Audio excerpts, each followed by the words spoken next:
भैया, आज एक क्लिप हमारे गुरुजी का अब वीडियो पड़ा हुआ है हमारे गुरुदेव ने, जिसमें अपनी गलती तो उन्होंने करी नहीं थी, लेकिन बिना वजह उन्हें मीडिया में आके बोलना पड़ा है कि उन्होंने ऐसा नहीं कहा था, जो हमारे लिए बहुत ही दुखद और बहुत ही शर्म का विषय है कि हमारे गुरुदेव को ये साबित करना पड़ रहा है कि उन्होंने ऐसा नहीं करा है। कितनी गंदी और कितनी घटिया बात है ये, कितनी गंदी और कितनी सबसे बहुत ही घटिया बात है, बहुत घटिया, बहुत नीच हरकत है जिसने भी हरकत की है।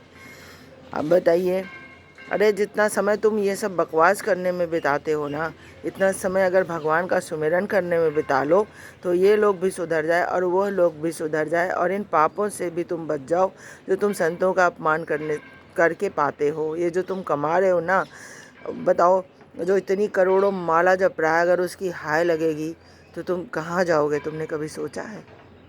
भगवान का अपमान करना, संतों का अपमान करना, भक्तों का अपमान करना, ये बहुत ही निंदनीय कार्य होता है, बहुत ही गंदा कार्य है, नहीं करना चाहिए।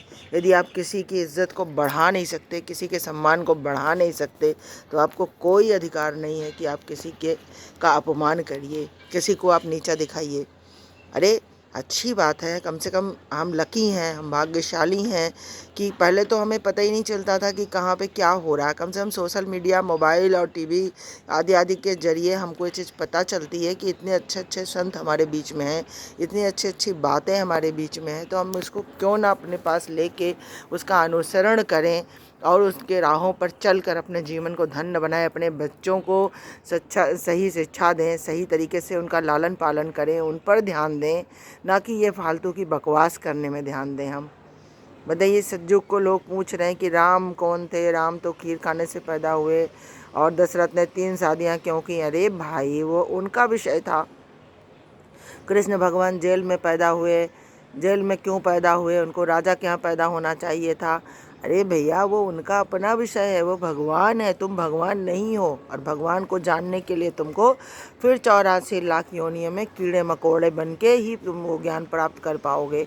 मुझे लगता है कि मनुष्य योनि में जन्म लेने के बाद तुम चाहते तो अपने 84 के फंदे को काट सकते थे, लेकिन तुमने अपने अच्छे खासे समय को बकवास करने में बिता दिया।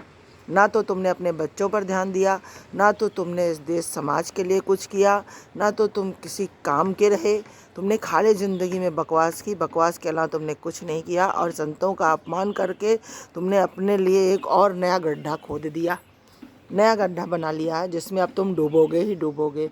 और इतना पता है ना कि कभी भी मुझे इतना तो ज्ञान नहीं है भैया, ना तो मैं इतना ज्ञानी हूँ, ना इतनी कुछ भी हूँ। बस मैं अपने संतों से, गुरुवर से और अच्छे अच्छे लोगों से जो मुझे थोड़ा बहुत पता चलता है वही सब होता है। लेकिन दिल बहुत आहत होता है कि बताइए ज़रा, जिस भारत में संतों के लिए संत ही पूज्य होते थे, गंगा पूज्य होती थी, गायत्री पूज्य होती थी, हमारी गीता पूज्य होती थी, गैया मैया पूज्य होती थी, उस सब का आज अपमान हो रहा है। और ये अपमान कौन कर रहा है? ये सोशल मीडिया कर रही, जो घटिया टाइप के लोग हैं ना, जिनके पूर्वजों ने भी रामकृष्ण को ही पूजा है, हनुमान को पूजा है, वो भी आज सामने आके इस तरह की बकवास करते हैं, जो बिल्कुल ही अच्छा नहीं है। I can't accept.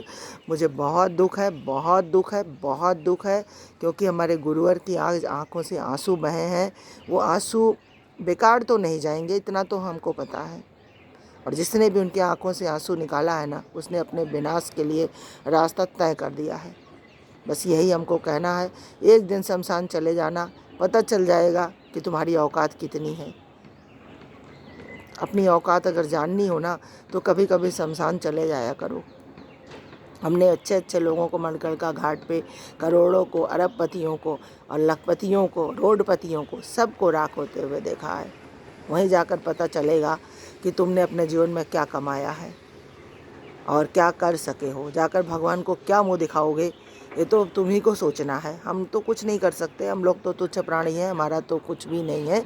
लेकिन मन आहत होता है तो बहुत तकलीफ़ होती है अंदर से। बस इसीलिए मैंने बोला कि इस तरह की बकवास प्लीज़ ना करो, प्लीज़ ना करो। आपसे मेरा हाथ जोड़कर विनम्र निवेदन है कि बकवास करना बंद करो, बंद कर दो, बंद कर दो, बंद कर दो। अपने लिए, अपने बच्चों के लिए, अपने आने वाले कल को सुरक्षित करो। और अच्छी बात है कि उनसे कुछ ज्ञान प्राप्त करके अपने जीवन को सफल बनाओ, धन्य बनाओ, ताकि अगला जन्म अपना तुम सुरक्षित कर सको। तो आई कांट एक्सेप्ट। इस तरह की बातें कभी नहीं होनी चाहिए दुनिया में। बस ये फालतू की चीज़ें हैं, इनसे हट के बाहर निकलिए और अपने लिए सोचिए, अपने बच्चों के लिए सोचिए, अपने परिवार के लिए सोचिए, अपने देश के लिए सोचिए। इस देश को दे कर जाइए। लोग कहते हैं खाली हाथ आए थे, खाली हाथ चले जाएंगे। भाई आए खाली हाथ ज़रूर थे, पर जाएंगे क्यों खाली हाथ? लेके जाइए ना राम नाम की माला, लेकर जाइए ना राम नाम धन, लेकर जाइए ना राधे नाम का धन।